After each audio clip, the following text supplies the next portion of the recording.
5 दिसंबर 2024 को पूर्व सांसद कादिर राणा की राणा स्टील फैक्ट्री पर जीएसटी की टीम ने छापेमारी की थी।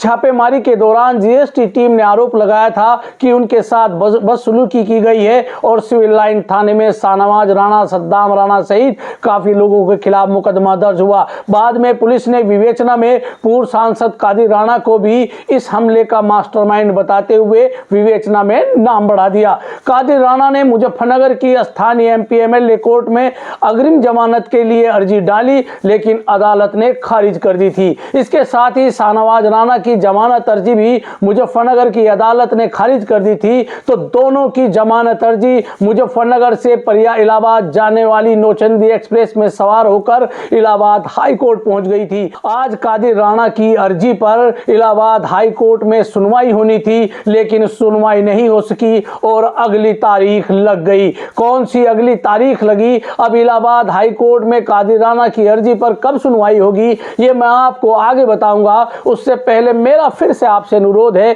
कि अगर आपने अभी तक खोजी न्यूज चैनल सब्सक्राइब नहीं किया है तो कृपया सब्सक्राइब कर लें। मैं राशिद अली हूं और रोजाना की तरह फिर से आज के लिए एक नई अपडेट लेकर के आया हूं। 5 दिसंबर 2024 को मुजफ्फरनगर के वहन्ना चौक पर पूर्व सांसद कादिर राणा की राणा स्टील फैक्ट्री पर जीएसटी की टीम ने श्रेय गुप्ता के नेतृत्व में छापेमारी की थी। छापेमारी के दौरान भीड़ इकट्ठी हो जाती है, हंगामा हो जाता है। पूर्व विधायक शाहनवाज राणा पहुंच जाते हैं, कादिर राणा के भतीजे सद्दाम राणा पहुंच जाते हैं, खुद कादिर राणा भी मौके पर पहुंच जाते हैं। तब तक ये बात चलती है कि कादिर राणा के पुत्र शाह मोहम्मद को जीएसटी टीम ने अपनी हिरासत में ले लिया है, उसे गिरफ्तार कर लिया है। इसी बीच जीएसटी टीम और शाहनवाज राणा, सद्दाम राणा और कादिर राणा के बीच बहस होती हुई वीडियो वायरल हो जाती है।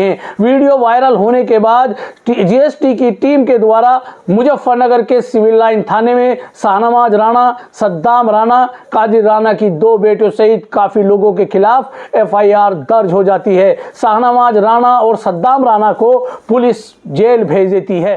शाहनवाज राणा और सद्दाम राणा के जेल जाने के बाद पुलिस विवेचना में पहले छेड़छाड़ की धारा बढ़ती है, फिर जानलेवा हमले की धारा भी विवेचना के दौरान बढ़ जाती है। पूर्व सांसद कादिर राणा को इस हमले का मास्टरमाइंड बताते हुए भी उनका नाम विवेचना में शामिल कर लिया जाता है। यानी कादिर राणा भी कहीं ना कहीं इस मुकदमे में आरोपी बन गए थे। पहले शाहनवाज राणा और सद्दाम राणा की जमानत अर्जी पर मुजफ्फरनगर की एमपी एमएलए कोर्ट में तारीख पर तारीख लगती रही। हालांकि बाद में सद्दाम राणा को जमानत मिल गई, तो इसके बाद शाहनवाज राणा को भी स्थानीय अदालत ने जमानत दे दी। लेकिन शाहनवाज राणा की एक फर्म जंबोदीप में उसके बेटे प्रिंस राणा, 2 पत्रकारों के खिलाफ जब मुकदमा दर्ज हुआ तो पुलिस विवेचना में भी जंबोदीप फर्म में भी शाहनवाज राणा की भूमिका पाई गई और पुलिस ने शाहनवाज राणा का इस मुकदमे में नाम बढ़ा दिया। यानी जंबोदीप फर्म के खिलाफ दर्ज हुए मुकदमे में शाहनवाज राणा आरोपी बनाए गए,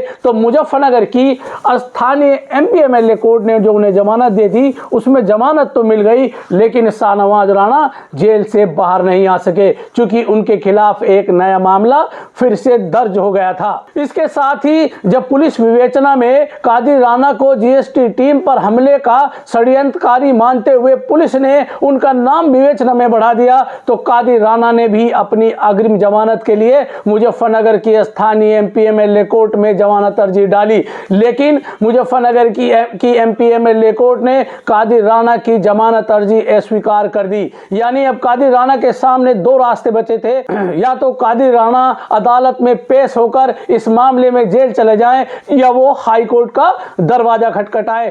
कादिर राणा और शाहनवाज राणा की मुजफ्फरनगर की स्थानीय कोर्ट से जमानत अर्जी खारिज होने के बाद दोनों की नई जमानत अर्जी मुजफ्फरनगर से चलने वाली नौचंदी ट्रेन एक्सप्रेस से इलाहाबाद हाई कोर्ट पहुंची। शाहनवाज राणा की जमानत अर्जी पर अभी क्या अपडेट है, इसके बारे में अभी कोई जानकारी सामने नहीं आई है, लेकिन आज कादिर राणा के मामले में जरूर हाई कोर्ट में सुनवाई होनी थी। दरअसल कादिर राणा के वकील रघुवंश मिश्रा ने 7 जनवरी को कादिर राणा की अर्जी हाई कोर्ट में डाली थी और आज 15 जनवरी को उस पर हाई कोर्ट की महेशचंद त्रिपाठी और मिस नंदप्रभा शुक्ला की बेंच में सुनवाई होनी थी, लेकिन सरकारी वकील की तरफ से आपत्ति दर्ज करा दी गई कि चूंकि कादिर राणा मुजफ्फरनगर लोकसभा सीट के पूर्व सांसद हैं, इसलिए इस बेंच पर उनकी अर्जी पर सुनवाई नहीं हो सकती है। अब अदालत में उनकी अगली तारीख, कादिर राणा की अर्जी पर अगली तारीख 17 जनवरी लगी है। 17 जनवरी को कादिर राणा को हाई कोर्ट से राहत मिलेगी या उन्हें फिर अगली तारीख मिलेगी,